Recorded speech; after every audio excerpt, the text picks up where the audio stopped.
welcome one and all to our brand new limited edition podcast series with Sujoy, Beth, and myself. That's Amrita. We've just got a brand new name. It's called Tolly Folly, and we are going to be looking at Bengali films. And this first run is all about Uttam Suchitra movies. Okay, let's just start by just talking about like how we arrived at this idea. Beth, how did we come by this idea? I believe we were in the lead up to talking about Bulbul, thinking about, you know, how Bengali that movie is in many ways, despite the language being Hindi. And you and I have certainly talked over the years a lot about how there's very little in English about Bengali movies of any era, except for, you know, Ray, Gatak, Mrinal Sen, that kind of thing. So it's always been what we've considered to be a hole that we would appreciate being filled a little bit. And we know Sujoy grew up watching some of these movies, and we thought, aha.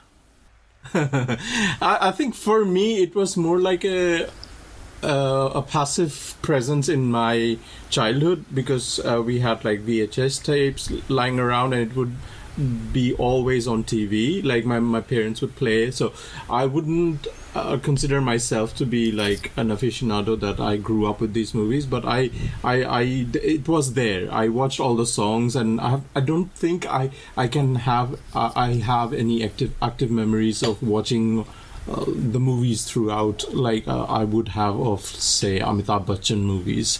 But Uttam Suchitra was like, it was a constant presence in my childhood, and I think it's fascinating for me to go back and sort of I'm not even sure if I can call it nostalgia in a way. So the weird thing about the Uttam Suchitra thing is that every Bengali you meet will talk about Uttam Suchitra, but then when you press them for details, like nobody has anything to say. And I know like Sammy, like Lipstick Patrol, she's talked before about like Bengali Fight Club, and that you literally never talk about anything Bengali to outsiders. But honestly, it just feels like, you know, extracting teeth, because you're just like, tell us something, like anything. Like if you sat us down and you were like, you know, what's the goss about XYZ in Hindi cinema, for example, then we'll, like, Sujoy, you and I, like, we literally have the Khandaan podcast where we just talk nonsense about Hindi films, like, all the time. And we always have like extra info. But with like Bengalis, I mean, Beth and I have run into this so many different times where we're just constantly trying to get Bengali people to talk about their stuff, and they just will not. So guess what? We're going to do it. I think it's also time to plug your Beth and Amrita's collaborative Bongalong WordPress site, which is full of memes and GIFs, and it's fantastic for people if you are interested to check out.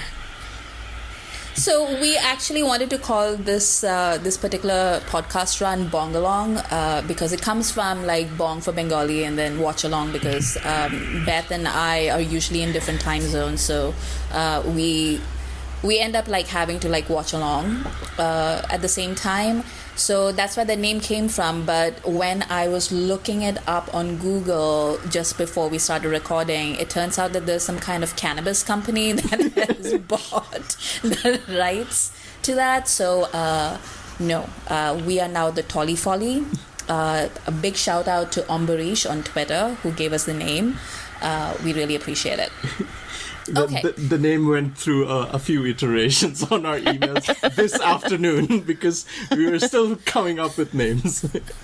We came up with some amazing names, by the way, but we wanted something that would address all of Bengali cinema rather than just Uttam Suchitra, just in case, you know, if this doesn't flop and we do get, you know, a few interested listeners, then maybe we can diversify and talk about other Bengali cinema stuff that we love. But for now, we're talking about 3 episodes, and we are planning on a weekly schedule, but we'll see how everything goes.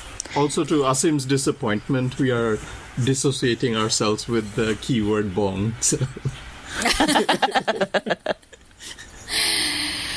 Okay, so the first episode we're going to be talking about Agni Pariksha, which is a movie that Sujoy, you were watching for the first time, is that correct? Yes. Okay, tell us a little bit about Agni Pariksha, Sujoy. Okay.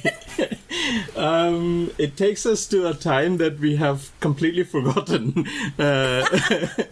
It's the year 1954, and Uttam, Suchitra, I think this is their third movie together or second movie together after a big hit that was Share Chuattor. And it takes us to a time where zamindars ruled. There was child marriage, there was a lot of females hating on females and females pushing their ideologies on each other.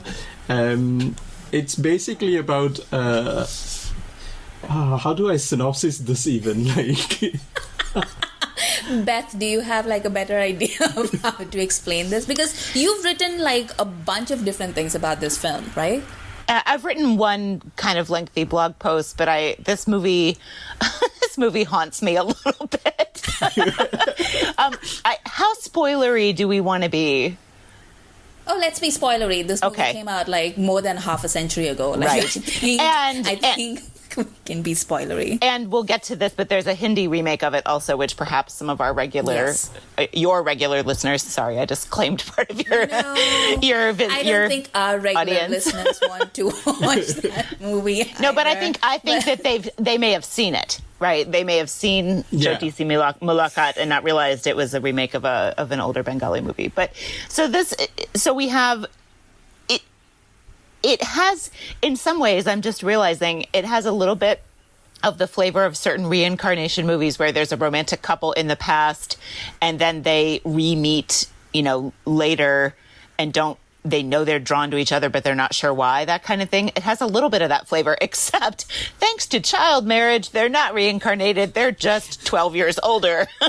Yeah. And I am not 100% sure how old they're supposed to be when they get married. Could we establish that? She's maybe 10 or 12, I would say. In Agni Pariksha, I think it is a bit more older than that because Uttam Kumar's character, Kiriti, he is supposed to be studying at Presidency College, so he's at least like 18, 19.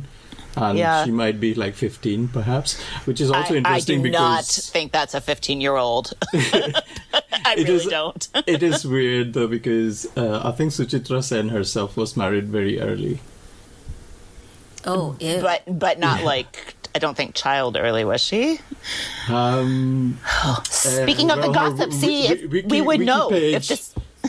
Her wiki page says she was married at the age of 15 years. Oh, okay. Oh, ew. So, I mean, this reaction that we're all having is ew if she's 15. And I thought that this girl is supposed to be like 10, 11, 12. Anyway, she's young. She's not... So she's a little older than Bulbul, and that is why we chose this movie, by the way, is to kind of get to talk more about child marriage in Bengali movies, because you see it fairly often in these things set in a sort of non-determined past. But she's young, and the whole setup for the marriage is his grandfather is friends with her grandfather, who's now deceased, and so her grandmother is pressured by his grandfather into getting them married on the grandfather's deathbed in front of a whole bunch of people. It's very spur of the minute. The grandmother doesn't really seem to really think this is a great idea, but she goes along with it because reasons that we can get into. And then they don't have any contact for 12 years, it's established. He has remembered who she is and everything and been somehow keeping track of what she's up to, despite the fact that he is, as the film tells us multiple times, the only Bengali to have been to Europe and America. Did you love that? I was like, I know Tagore went both those places, so like that's not true, but maybe that's a subtitle thing. Apparently, all of Calcutta knows it. Right. And all of Missouri, is that where they were in the mountains? Like all of everybody knows this. It's a big deal. He's apparently a big deal. Uh-huh. So he's been somehow kind of keeping track of her career. She has a master's degree. She's a renowned singer of whom there are record albums. Again, we don't see any of this, but okay. And they somehow cross paths again later, I'm assuming because he put himself in the path of where she was going to be up in the mountains. It's very lovely. And then they fall in love as adults, and we'll talk more about how that is resolved. Right. So, as Sujoy was saying, that this movie takes us back to a time that we have all forgotten. At a moment, I was like, maybe it should stay forgotten, because there's like a whole bunch of things in here when you are like, do we really want to remember that? This story, it wouldn't happen in 2020 because this is not how we communicate. Be cell phones and social media and child marriage, but even like face to face, like these are just exceptionally bad communicators. Like these are two people who just, like, everybody, not just the lead pair, but literally everybody in this movie, they just do not know how to communicate. But we'll talk about that in a little bit. Let's talk about some specific things. So as Beth was saying, they have this incredibly traumatic wedding scene where wait, what is Suchitra Sen's character's name? Taposhi. Baby. Baby. Nobody puts baby in the corner except for everybody in her family puts baby in a corner. I have seen this movie like 5 million times and I still can't remember. This is the thing about Agni Pariksha, right? That this is such a like every time I hate like I've only watched it for the first time since yesterday, and I've already watched it twice, I think, like, because it's just hate watch. Like, what the hell is going on with everything? So Taposhi basically dresses up as a young woman, because there's like this whole this sort of setup. By the way, the setup for this movie goes on for like 40 minutes. So the first 40 minutes you don't even see Uttam and Suchitra. Is literally this little girl, like, she's in this very unhappy household. Her mother is a shrew. Her father is basically has no spine, and she is sort of tradition inclined, and her mother resents her grandmother, who holds all the purse strings. And so she's going to the country with her brothers to spend some time with her grandmother while her mother is off gallivanting in high society in Missouri, which is a totally real thing, I assume. There's also this underlying resentment about how Taposhi's father had a love marriage with his with his wife, and that's why she's totally considered to be like that. The relationship is totally is considered as he's henpecked in some way. Which is... So there's this whole like modernity versus traditionalism debate that's being set up, especially in the beginning, and then you see the motifs sort of running through the rest of the film. But Taposhi is like, like, I'm going to the countryside, I can't just wear all my modern frocks. Apparently you can't wear frocks out in the country, you have to wear a sari. And I thought she was 14 years old, by the way. So she wears the sari, and for some reason, she dresses up as a bride. She's like a young girl and she's playing dress up. But for some reason, her grandmother is like, why don't we just take you all dressed up to go to this puja that's being held in our neighbor's house. And that's where the grandfather first sees her and it's like, oh my God, that's my grandson's wife. And then, of course, there's like this thing about the grandfather dying of cancer, and then he arranges this wedding. And that wedding, like, it's a very good, like, the actual filming of it, I thought was, like, really well done, because it's very clear that Taposhi is basically having an out-of-body experience. Like, she has no idea what is happening, because she's this child, and all of a sudden she's in this giant hall with, like, echoing corners, and the grandfather is like, I've never seen on film or even heard in real life of a person dying that loudly. And this man is just screaming while he's not in pain. He's like screaming out to his grandson and his daughter-in-law, right? Yeah. He's pretty much countdowning like the Pandit to start the Peras, because darkness is descending on him. It's, oh man. And just dying zamindars make the wildest demands. And then Taposhi gets married, and obviously, I think we're supposed to be outraged at how irrational and demanding the mother is being. But honestly, like, if I sent my 14-year-old out into the country to visit her grandma and then she came back married, I would have a cow. At this point, her father also thinks that that was a bad idea. I think that's pretty important to establish that both of Tapashi's parents are against this. I think her grandmother felt bullied into this too, but also went ahead with it. I mean, she is completely culpable. But nobody except for the now dead granddad thinks that this was a good plan. Because it wasn't a plan. It was a spur of the moment thing. I think the weapon that the dead Zamindar, Kirti's grandfather, what the weapon that he uses is basically like, you will be dying soon. That's what he says to the grandma. And how will you face your dead husband when he asks you about his last wishes not being fulfilled? You know, it's like, oh my goodness. And then he like actually gets her to like promise to the marriage in front of God, like makes it like a holy vow on top of everything else.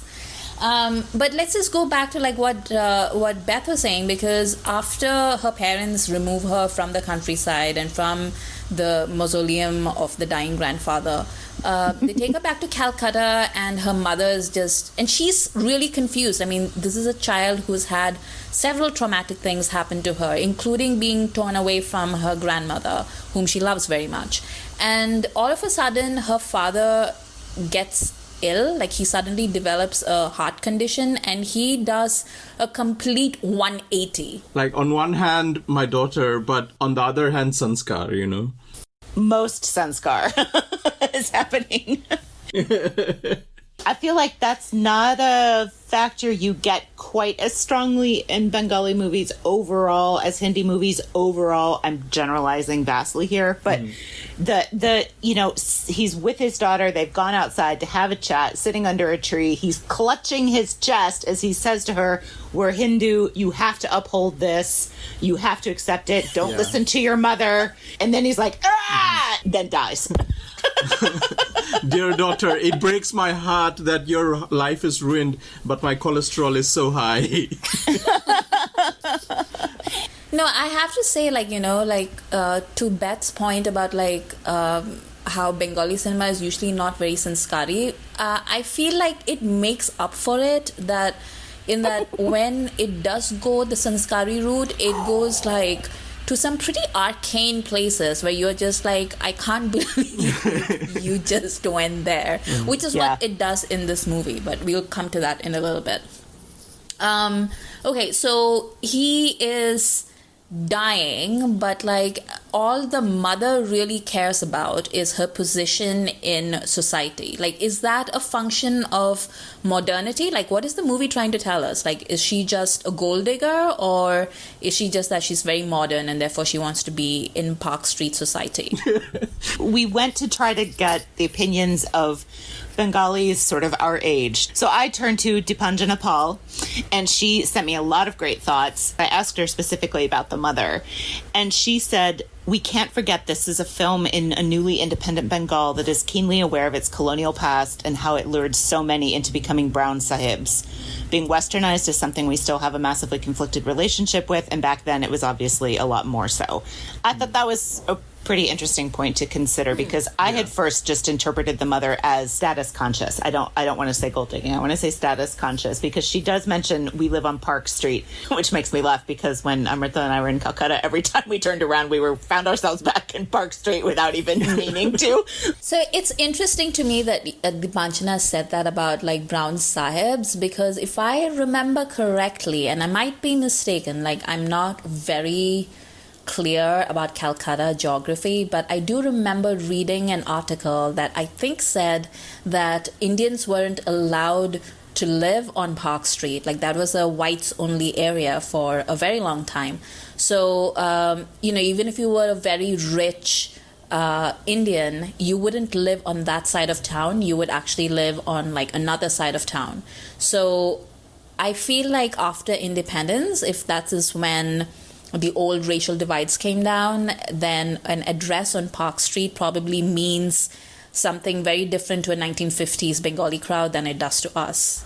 So I think the mother has conversations with her sister about Topashi is very educated. She's very accomplished. She's going to have no shortage of suitors. We can kind of get her anyone we want / she wants. And then the mother is, if I understood correctly, delighted by Kiriti clearly making some attentions towards her daughter because he's, the most famous Bengali ever. according to this movie, yet has no friends, as he himself says, so I don't know. In the Hindi version, she's more concerned about modernity as such, I think, but this mother, I think whatever is going to get her status is what she's going to pursue. And she's also quite dismissive about men of Park Street because they're like, I don't approve of them. But I also thought it was hilarious how both the leads are positioned, because Tapushi, she's rich. She's the sole heiress to her grandparents' wealth. She's beautiful. She is apparently very highly educated. She is apparently capable of everything, including mountaineering, even if she's never been on a mountain before, because apparently Bengalis don't belong on mountains, according to the film. Yeah. But also, she's a world-famous singer, apparently, and everybody knows her. She's got vinyl record deals.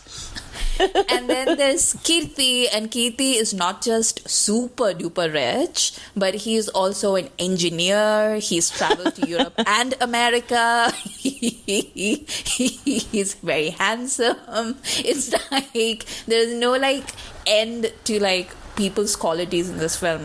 They're not just the hero and the heroine, they are the hero and the heroine, and the film wants you to know that. But I completely believe that, because when Uttam Suchitra appear on screen, I believe that. There's no one better. There's no doubt in my mind that there's anybody better than them. Right, so let's just talk about the Uttam Suchitra chemistry, because we've broached the subject. They're lovely. And even in movies where they are in the movie, but they are not a romantic pair, their chemistry is just flying off the screen. And we've talked at length, Amrita and I, about how their different acting styles suit each other so well. Mm-hmm.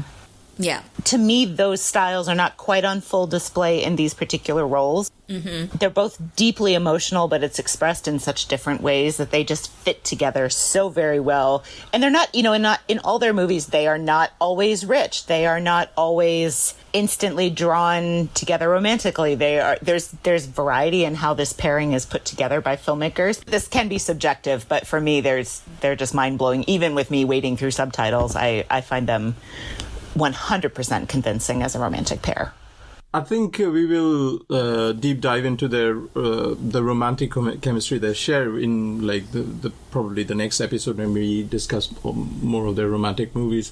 Not that Agni Pariksha isn't romantic, but to contrast this with how Uttam Kumar is in Chhoti Si Mulaqat, he's again, that movie has a lot of problems.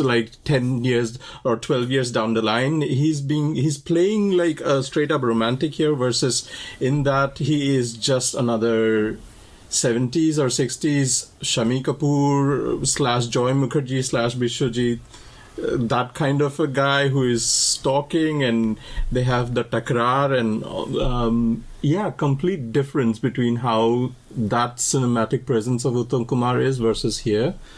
And even that just intro scene where they are stuck on the hill in Mussoorie, and that's our intro scene, right? They haven't had spoken a single word, but within 5 minutes of that scene, so much is established. And they're meant to be together. That scene to me is one of my favorites. When they see each other for the first time, and they're both so young, and they're so pretty, and they're so perfect together, and they have such sparkling chemistry right off the bat.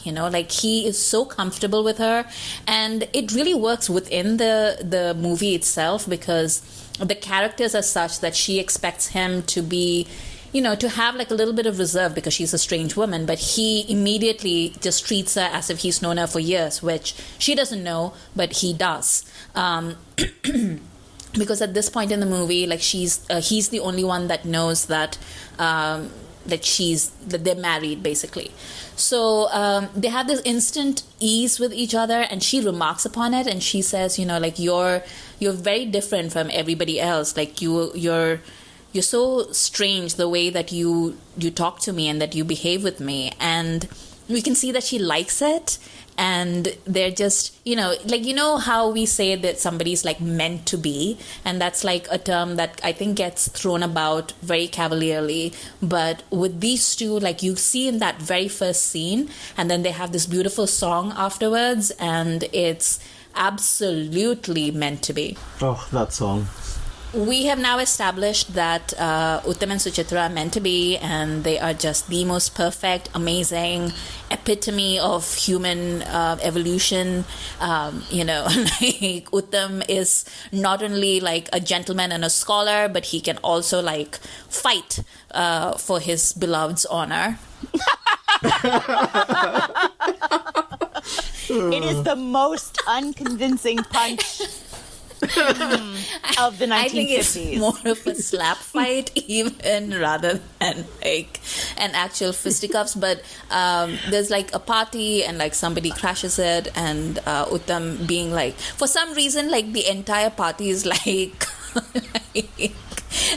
calls upon Kirti and is like, please fight off these hooligans. I guess hosting duties also involve going out to the street to punch somebody who just, as far as I was able to understand, there's some sort of unwashed types standing on the sidewalk looking at the outdoor performance at the party, because of course there's a woman singing and a woman dancing, and they're watching. That's all they do, right? Yeah, literally.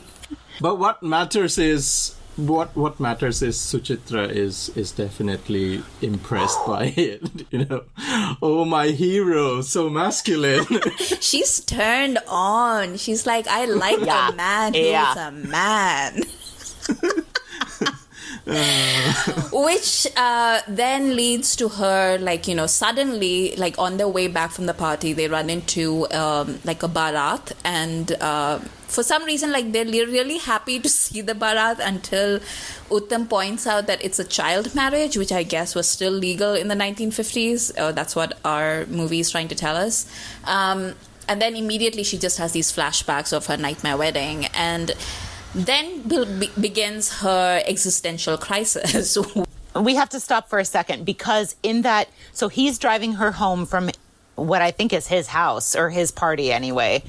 And he says, I need to tell you something, but I'm afraid. And she says, well, if you're afraid to say it, then maybe I'm afraid to hear it. And he's like, okay, maybe I'll tell you later. Yeah. And what he's going to tell her, of course, is BT Dubs, we're married.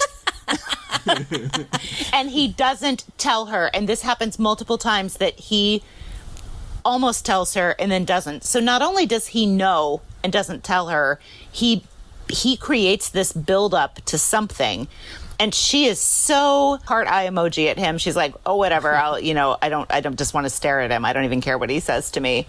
And then she has this meltdown, traumatic PTSD break sort of thing that kind of lasts throughout the rest of the movie. And this was the first time that Sujoy saw the full effect of Suchitra Sen having a mental breakdown. Sujoy, please describe the experience. Yes. It was Eastman color in black and white. That's what I would say. Like, the whole range, the whole spectrum of emotions distilled into her eyes. Her eyes.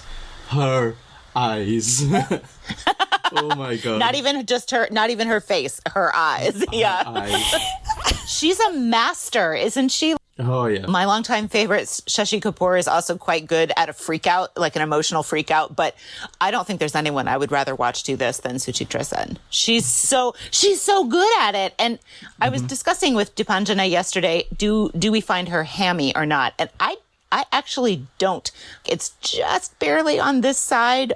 It's a lot, but for me, it's never exactly too much. There's something about maybe the context of what else is happening or the way the other performers are or something, that whatever she does, it still works so well to express turmoil of characters who are also at the same time very strong, very thoughtful, often independent in a way.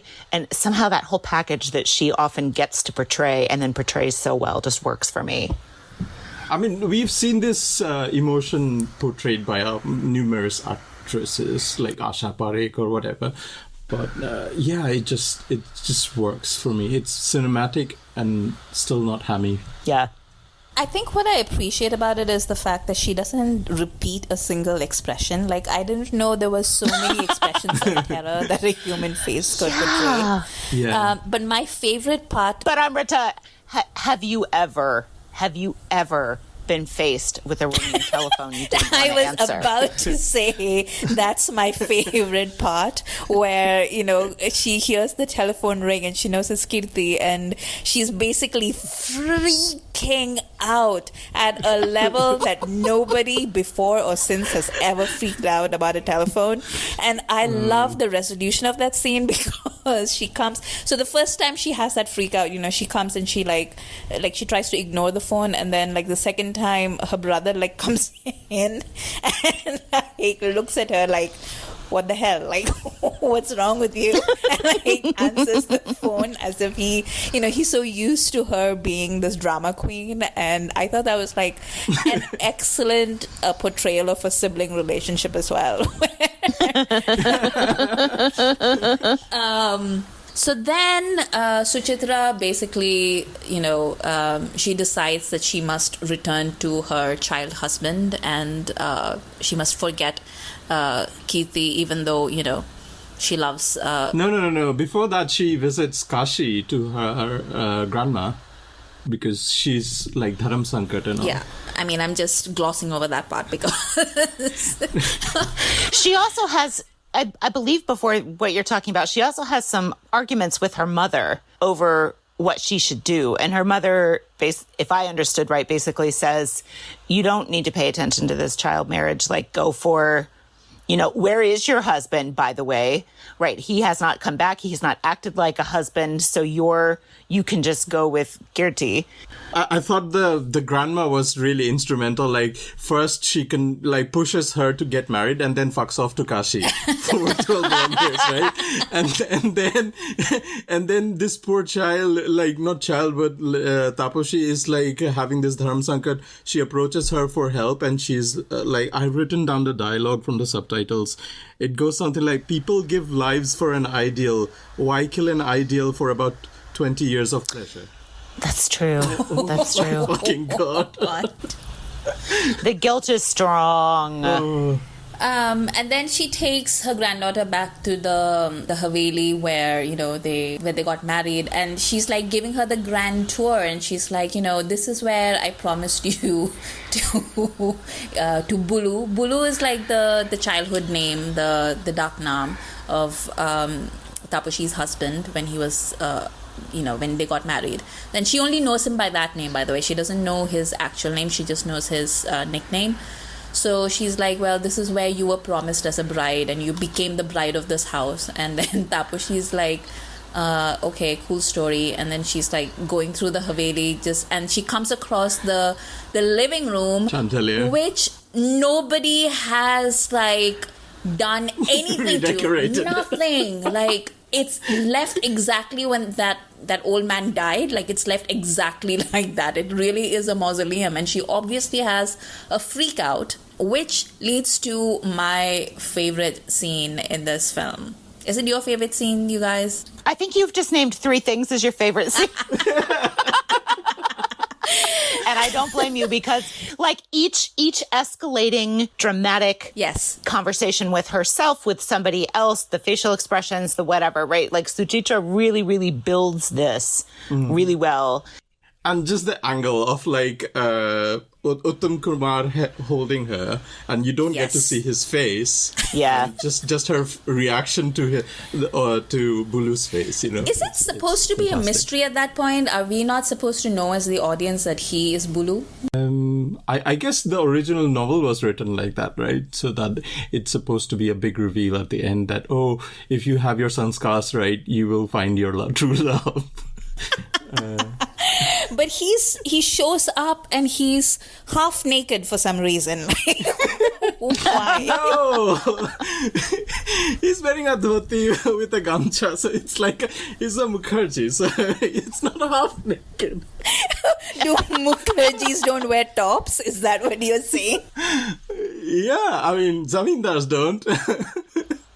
Why do they get to walk around half naked? I don't get. Probably was busy in a puja or something. How much puja will he do? He's got a lot to make up for. Listen, he's been withholding this important piece of information for like weeks. He's been stalking her for a decade. So do you think this whole entire thing just lasted a few weeks? Like from their first meet till I think so. The climax scene. Yeah, I think it's quite intense. Wow. I have to say, like, I don't, like, I'm laughing at Uttam Kumar basically showing up half naked, and I don't care what Sujoy says, the dude is half naked. But I approve, like, it is a very pleasing half naked. Like, Bengalis get very upset when I talk about, like, Uttam Kumar as, like, a sexual being, but I'm sorry, the dude is hot. Like, he actually looks really good. And, like, directors repeatedly make use of that in films. Yeah. Granted, he usually is wearing a suit, but, like, he can exude sex when he needs to, and he often does. Yeah. And he, I mean, that scene where, like, he holds on to Suchitra and Suchitra's having this, again, the last of her meltdowns. It's very classic, it's a very classic film image, like a very cinematic image of, like, the woman half fainting being held by a man. Like, it evokes very strong, like, gender role images in your brain that you just sort of automatically related to. And then one of my other favorite parts is afterwards, like when everybody comes together. But like everybody comes together, and then Suchitra and Uttam do this very like, oh, we are very embarrassed because we are in love and everybody knows it, and now we are also married, and they're so adorable together. Oh my god. And then her grandmother joins them. Yes. And that's when they get shy, remember? Like they get like, oh. I know, but it's such a like, oh, this is so romantic. Oh, there's grandma. But I mean, like, that's basically the problem. My biggest problem with this film is basically that it is so... you basically glide on this film based on the chemistry between Uttam and Suchitra. Like, if it was anybody else, I don't think I would have enjoyed this movie as batshit insane as it is. But... I mean, this movie is basically like, it's overcorrecting in the opposite direction when we talk about modernity versus traditionalism. And it's basically saying that if you got married as a child, then that's basically your destiny. And it's really problematic. I do see the romance from Uttam's side, though. Like, he was like, we are married, but I didn't want to attain you in my life based on that. I wanted to win your love, and that's why I didn't tell you. And I was waiting for you to come back to me. That is critical. I think there are two kind of saving graces to this otherwise regressive train wreck of a film, of a story, I should say. At that point that he says, like, I wanted you to choose me. Yeah.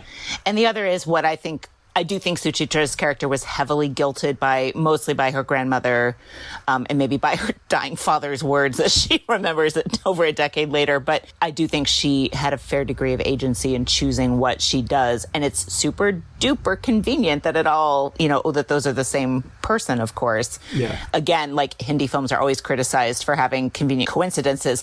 Come on now. This is an extremely convenient coincidence.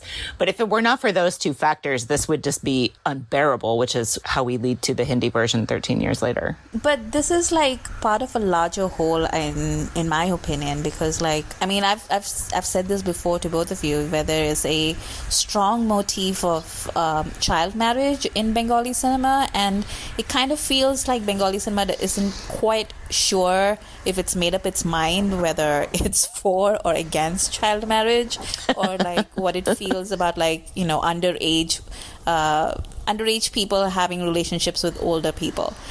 So this Parinita, which is like one of the most famous Bengali novels of all time, and it's been made in Bengali and in Hindi, maybe in other languages, I don't know, but I've seen the Bengali version with Soumitra and Moshmi Chatterjee, which I think is the most faithful version of the novel, and it's also the most disturbing for that reason. I know that Beth finds the Ashok Kumar Meena Kumari version a lot more disturbing, but to me, like, the Bengali version is more disturbing because it's, you know, the ages are so...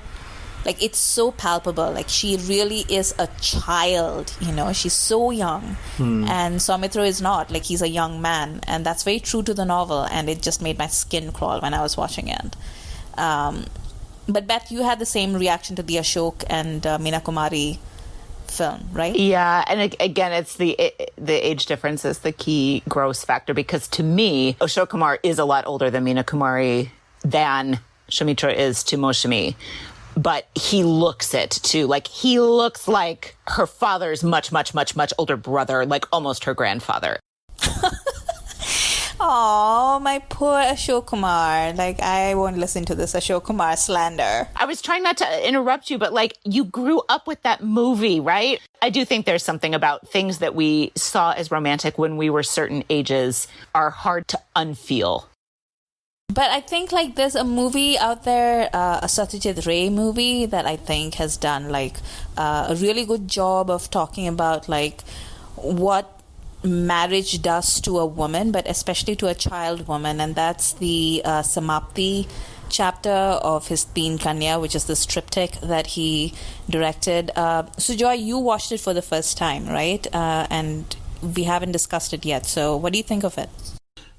Oh, I really lost my attention watching that, because I watched it after watching Agni Pariksha, and I was so completely blown away by the on-screen chemistry of Uttam Suchitra, and then I was trying to get into what Soumitra and Aparna Sen do in this movie, and it just it wasn't engaging enough for me to pay complete attention to it, but I did realize what they were trying to do. But again, it's sort of it's not depicting, but it's like commenting on the prevalent classist society of then Bengal, and, you know, the class divide and the child marriage. It tries to not portray it as a drama, but more like I think a commentary on the presence of that child marriage, rather than how it is shown in, say, for example, Balika Bodhu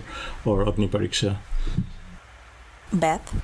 So I've seen this movie, I think, now 4 times. I love it because it is, I mean, especially tonally, it's so different than Agni Pariksha, but as with all of Ray's films, it's fairly, there's so much quietness in it, but there's actually so much going on, and just these sort of expressions without a ton of dialogue and all this kind of stuff. And I find it deeply sad at the end. And I've been told that there are people who find this to be a happy ending film. Yeah. And I don't understand how that can be. It's complicated, but I don't think it's happy. But there are moments of real lightness and happiness in this film before the sort of realities of marriage kick in.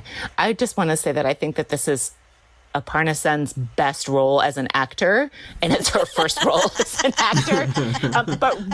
But Ray is so good at getting these amazing performances out of first-time actors. So her, Shomitro in Upper Sansar, Sharmila in that movie, I think the little girl in the first, the Postmaster segment of Teen Kanya is also a debut actor. Like he's really good with first timers. But Aparna Sen has to do this, again, is she like 15 or something like that? This role of someone who's a child, someone who is put in a position of being something more adult, and then being left to try to figure it out on her own because her husband buggers off back to Calcutta to work on his law degree or whatever. And she's left in his mother's house. Her family is still around in the village or whatever, but it's horrible. It's horrible. And there are these shots of her in her wedding finery and her makeup is all smudged and running off her face and everything. And she just looks like she's been through a battle. And she is. And it's heartbreaking. So this was actually the first Ray anything that I had seen, and I saw it entirely by accident. Like back in the day on Doordarshan when we were little, they would every Sunday they would show these movies from different parts of India. And on one such Sunday afternoon, entirely by accident, I don't even watch and I don't think that was like a regular feature in my household, but entirely by accident I came across this particular film that was playing, and it was this Samapti that was playing, and I couldn't take my eyes off this film. I was a very impressionable age. I must have been 12 or 13 or something when I saw it, and I immediately clicked with this character of this young woman who doesn't want to get married because she's literally 14, 15 years old, and is forced to get married because that's what girls do, and it's too good a relationship for her family to pass up. And you see this little tomboy character being forced into these grown-up girl clothes just because this older man, Saumitro, comes to the village and then sees her, is attracted to her, and then is immediately angry at her after their wedding because she isn't this, she doesn't automatically turn into his idea of what an ideal bride should be, and he basically takes it out on her. He just goes off to pout, and the way Ray shows her becoming her transition into womanhood from being a girl is through the death of her pet squirrel that she keeps in a tree. Yeah. And it is that image is just burned into my brain. And just to go back to what Sujoy said, he saw this after he saw Uttam Suchitra, and he was couldn't compare to their chemistry. I think that's the whole point. They have no chemistry, because he's a grown-ass man and she's a child, and it is just gross. One of the interesting things about Samapti is that he comes home originally to marry someone else. Yeah. Who's also a young girl. I think maybe even younger. It's hard to say. I'm sorry I'm shouting. This movie upsets me. Yeah.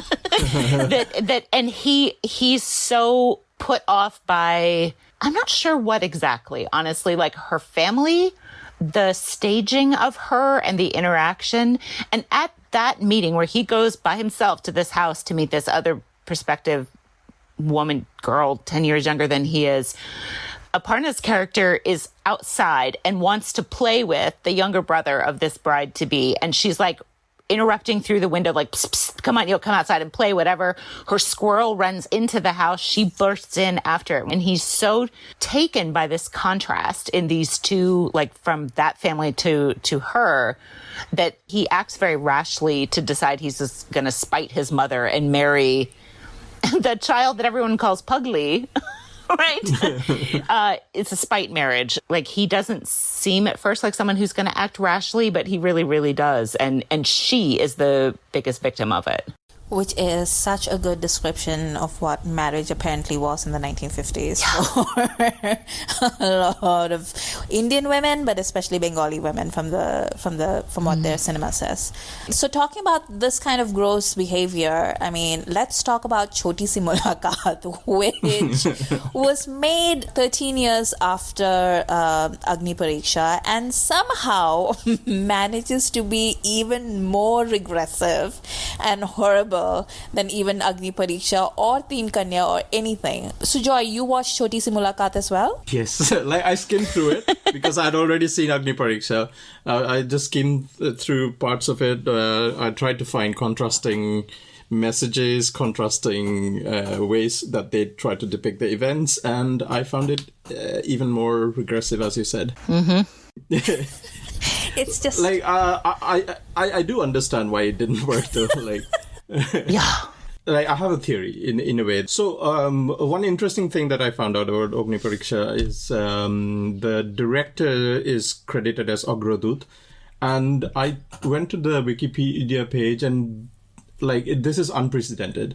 So Agradoot was a group of Indian film technicians signing collectively as director, a phenomena unique to Bengali cinema. And it was formed in 1946 and was active till the 1980s. And it consisted of Vibhuti Laha, Jatin Dotto, Sailen Ghoshal, Nitai Bhattacharjee, and Bimal Ghosh.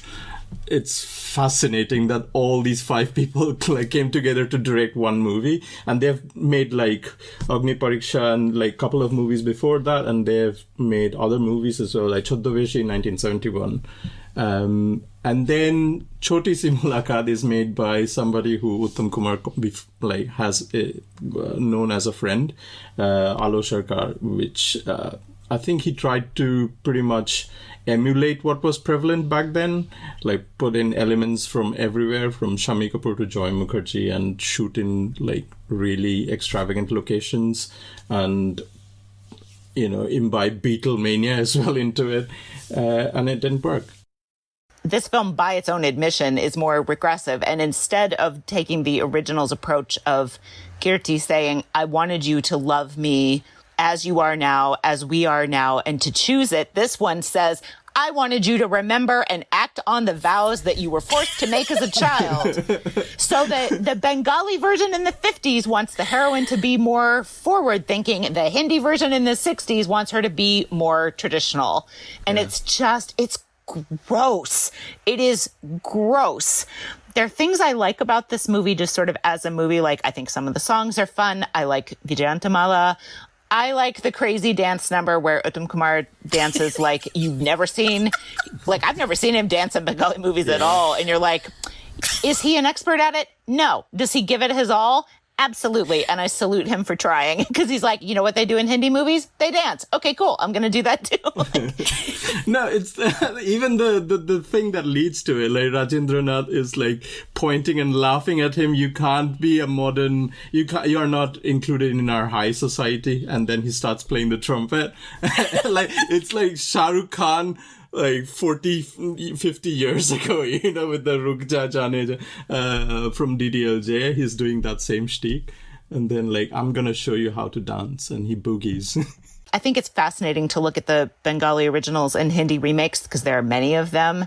There are some scenes that are replicated, I think, really interestingly. And my favorite is the nightmare sequence, which we didn't talk about. The female lead, after she's had her first kind of PTSD episode, has this nightmare where she's with the man, her love interest in the current day, and then she has this traumatic sort of flashbacky dream, and there's some kind of unknown, in the Hindi version, an unknown man chasing her across the beach, and she's running away and asking for help, and he says things like, well, according to the subtitles I had, you can fight anything but your destiny, as she's lying on the ground at his feet. And it's very effectively upsetting. And I thought they both take that idea and express it a little bit differently in ways that really suit the cinema culture that they are a part of. I think both those movies do that pretty well with certain elements. One of the things that I really enjoy about Chhoti Si Mulaqat is watching Uttam Kumar act against Vaijayantimala in Hindi. That is one of my favorite things, because the thing with Uttam is that he is, I joke that he invented mumblecore before mumblecore was a thing, but he can, so the most Bengali movies that I've watched are either Soumitra or Uttam. And Soumitra speaks this very polished Bengali. Even if I'm not a Bengali speaker, I can hear it and I can feel the difference. Whereas Uttam is this very natural, very, it doesn't even feel like he's acting, he's just He's just being on screen, and he just inhabits his characters. And I adore it. Like, I think he's a fantastic actor and a performer, and I enjoy him on screen all the time. But what happens is that he's come to Hindi and he's playing these very, like Sujoy and Beth said, you know, he's doing these very entrenched cultural characteristics. Like, that's what he's performing on screen. Like, he's channeling Shami and Joy and all these people. And Hindi cinema at that point especially is not conducive to that sort of naturalistic acting. It's a lot different now, I think, with like all the different actors that have come up and have changed a lot of the stylistic nuances of Hindi cinema. But back in the day, you had these very studied actors, and that's who Vaijayantimala is. You know, she's very used to working against people like Dilip Kumar and Raj Kapoor. And she's this very studied actress, and let's be honest, like, on her best day, she's not like the best actress, but she's trying her best. And the scenes in, like, all the important beats in this film are modeled almost exactly on how Suchitra Sen performed it in Bengali. Yeah. You know? It's almost beat for beat. Vaijayantimala is basically just doing everything that Suchitra did, and she's doing it at like, you know, at dialed up to 11.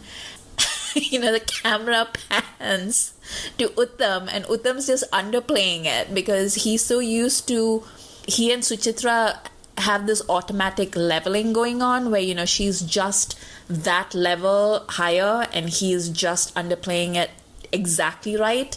And he doesn't have that with Vaijayantimala. So it just sounds like he's completely checked out, and she is like acting for her life and like trying her best to get some kind of response out of him. And it's especially visible in the climax of the movie where he does the big reveal, and it's almost shot for shot for Suchitra's reaction in Bengali.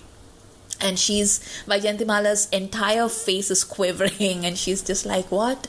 Why didn't you tell me? Blah, blah, blah. And then they turn to like Uttam, and Uttam's just like, yeah, you want me to call my mom? Like, I can call my mom if you want. And it is hilarious. Like, I can't stop laughing every time I see that particular scene.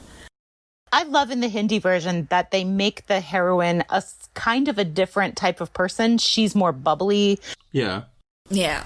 The girlishness of this woman comes through in a sort of, you know, that sort of like sparkling, feisty Hindi heroine of that era. And I like that. But I agree, it doesn't work with what Uttam Kumar is trying to do as well. The hilltop scene that we so much love in Agni Pariksha, and that turns into the Shimla skiing scene where they hit each other, and then they have to have this conflict of to and fro dialoguing, and Uttam is speaking Urdu, and it's like all flat. You know? It's not working. You're not Shahrukh. But also, like, in Agni Pariksha, I think the reason why I really like Tapashi as a character is because Suchitra Sen has this element of danger to her, you know, like, you don't know exactly, like, nobody in the film knows what Tapashi will do next. And Tapashi herself doesn't know what she's going to do next, you know, like she's absolutely unpredictable. And there's a sense of danger to that kind of a character where you're just like, she's like a ticking time bomb, like she could explode at any moment. Like, you don't know like what's going to happen. Through her eyes. Yeah. And that to me is like very attractive. Like, it really lives and breathes on two things. One is Uttam's attractiveness and Suchitra's unpredictability. I think those are the two key elements that make Agni Pariksha a lot better as a film, even though it's doing the same sort of problematic regressive nonsense. Like, I feel like it works much better, and also it's shorter. Like, even at 2 hours plus, like, it's somehow shorter than Chhoti Si Mulaqat, which just goes on forever. I mean, Chhoti Si Mulaqat has like longer songs, and it has Rajendranath and Shashikala. So those are two people I really like, and Rajendranath is my favorite comedy uncle, hands down. Said no one ever. I enjoy him. Like, not only do I think he's less annoying, I actively enjoy him almost always. Not in this movie. Like, his character adds nothing. Shashikala's character adds nothing. Like, this really needed a hearty edit and rewrite, but never mind. Okay, does anybody have any final thoughts? I have a question, which is that, let's say for some reason there was a clamoring to remake Agni Pariksha in Hindi in 1967. Who would you have cast in the leads instead of these two? Like, Shami Kapoor is a little too old at this point, right? Even though that's the direction they were going. Part of the reason it doesn't work is because, as you were saying, Amrita, the two styles here don't mesh and energize each other. I'm going to say Wahida Rehman and Devanand, even though they were too old for it. Ooh. I mean, Devanand is still in the jewel thief era of his career, so that could have worked. Yeah. Interesting. We have loved Dharmendra many times as the Hindi counterpart. Oh, yeah. There's at least 2 other films, I think, more than that. So I would be tempted to put him in there because we know he can do it. But I'm not sure who I would have cast. Sharmila. They did Anupama together, I don't right? think she'd be able to pull off like a Suchitra. Like, I don't think she could. No, it would have had to have been just different somehow, right? She can't do the crazy pants. Like, she can't do the angst. Like, she can't have a meltdown the way Suchitra can. Like, I think Vaijayantimala actually tried to do the meltdown, and she succeeded to some extent, although she went full ham. Mm-hmm. But I think, like, Wahida could have done the meltdowns, which is why I chose her. I think it's really tough because Uttam and Suchitra, like, that chemistry, it's lightning in a bottle. Like, it's a once-in-a-generation event. Yeah, I did ask on Twitter, but nobody really answered to me. Like, is there any parallel to the Uttam Suchitra chemistry that we have in Bollywood? And I think, like, era-appropriate, no. No. And partly it's because you do see them in these different directors and writers, and I'll put them in different, settings, types, whatever. Mm-hmm. So their chemistry works in so many different contexts, whereas somehow what they can do together is consistent yet versatile, and that I think we don't currently have anyone maybe really doing, or maybe have not been given the chance to do, but... Like, Suchitra Sen did 61 movies in her career, and 30 of them are with Uttam Kumar. Wow. Wow. Yeah. But I guess indeed. when something works, if it ain't broke, don't fix it. Okay, and on that note, thank you all for joining us for our very first episode of Tolly Folly. If you have any thoughts, any rants, let us know. If you have any hate, please keep it to yourself. And join us next week for... What are we doing next week, guys? Shaptapadi and Chawa Pawa. Ooh. Whoo! Okay, so this is Beth, Sujoy, and Amrita. Beth, where can people find you? I'm at Beth Loves Bali on Twitter. And Sujoy, where can people find you? I'm on Twitter and Instagram at @9E3K. And this is Amrita, and you can find me on YouTube at Amrita by the Book, or you can find me on Twitter at Amrita IQ. Thank you for listening.